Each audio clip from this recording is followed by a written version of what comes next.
Bonjour mon bien-aimé, que la paix et la grâce vous soient accordées de la part de notre Seigneur et Sauveur Jésus-Christ. Vous êtes branchés sur la chaîne Parole de vie. C'est une chaîne chrétienne, donc le seul but est de nous amener à méditer la parole de Dieu, qui est la parole de Dieu, qui est la Bible, et de la mettre en pratique. Le fondement de cette chaîne est dans l'évangile de Jean, chapitre 6, verset 163, là où Jésus nous dit « Les paroles que je vous ai dites sont esprit et vie ». Et l'apôtre Paul, dans Philippiens, chapitre 2, verset 14 à 15, nous recommande de porter la parole de vie afin que nous puissions briller au milieu de cette génération perverse et corrompue, que nous puissions briller comme des flambeaux dans ce monde. Voilà pourquoi, mes bien-aimés, aujourd'hui nous allons méditer la parole de Dieu dans 2 Pierre, chapitre 2, verset 15. Là-bas, Dieu nous met en garde contre ce que le Nouveau Testament appelle dans ce passage le chemin de Balaam. Le Nouveau Testament l'appelle également l'erreur de Balaam dans l'épître de Jude, au verset 11, et on l'appelle également la doctrine de Balaam. Ça, c'est dans Apocalypse chapitre 2, verset 14. De quoi il s'agit-il? La voie de Balaam ou la doctrine de Balaam, c'est le fait de vouloir plaire à Dieu, mais au même moment obéir à sa propre volonté. Nous professons la parole de Dieu, nous professons croire en Dieu, mais en réalité nous sommes en train de faire, par exemple, des choses qui sont en train de satisfaire nos propres désirs, les désirs de convoitise de notre cœur. C'est cela qui est arrivé à Balaam. Visité par Dieu pendant la nuit, Balaam a bien entendu cette déclaration catégorique, sans appel de Dieu, tu n'iras pas vers Balak, qui est l'image, Balak qui était le roi, disons le roi de Moab, et qui représente, qui est l'image de Satan. Dieu dit à Balaam, tu n'iras pas vers Balak. Et ça, c'était clair. Tu lui dis que tu n'iras pas maudire le peuple, mon peuple de Dieu, puisque c'est un peuple béni. Ça, nous pouvons voir ça dans Nombre chapitre 22 et au verset 12. Mais malgré cela, le cœur de Balaam a été attiré par les richesses et les gloires que lui promettait Balak.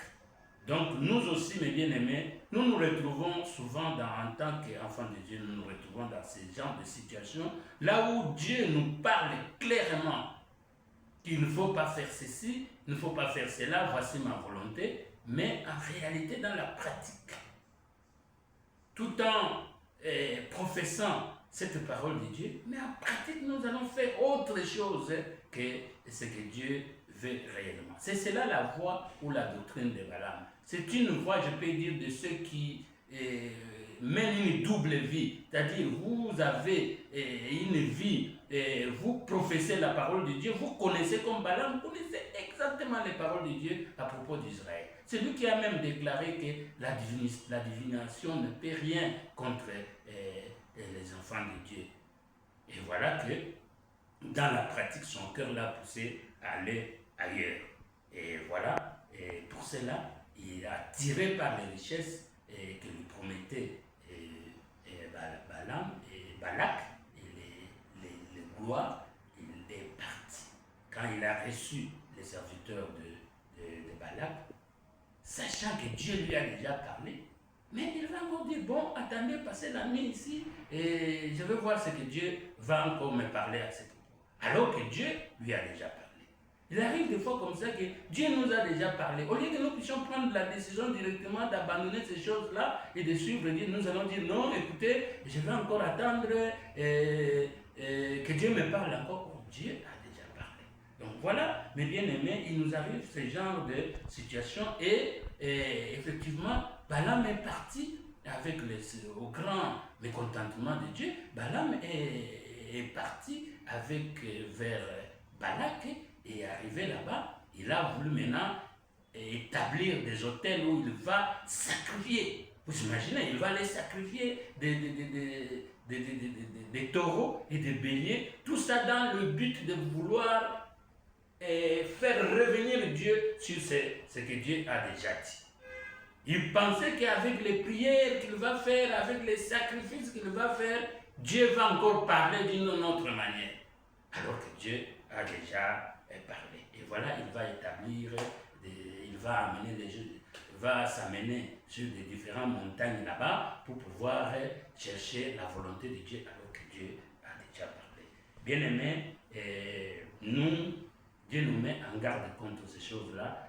La voix de Balaam, ça peut nous arriver, ça peut vous arriver, et là vous devez nécessairement obéir à la volonté de Dieu. Nous ne devons pas obéir à notre propre volonté.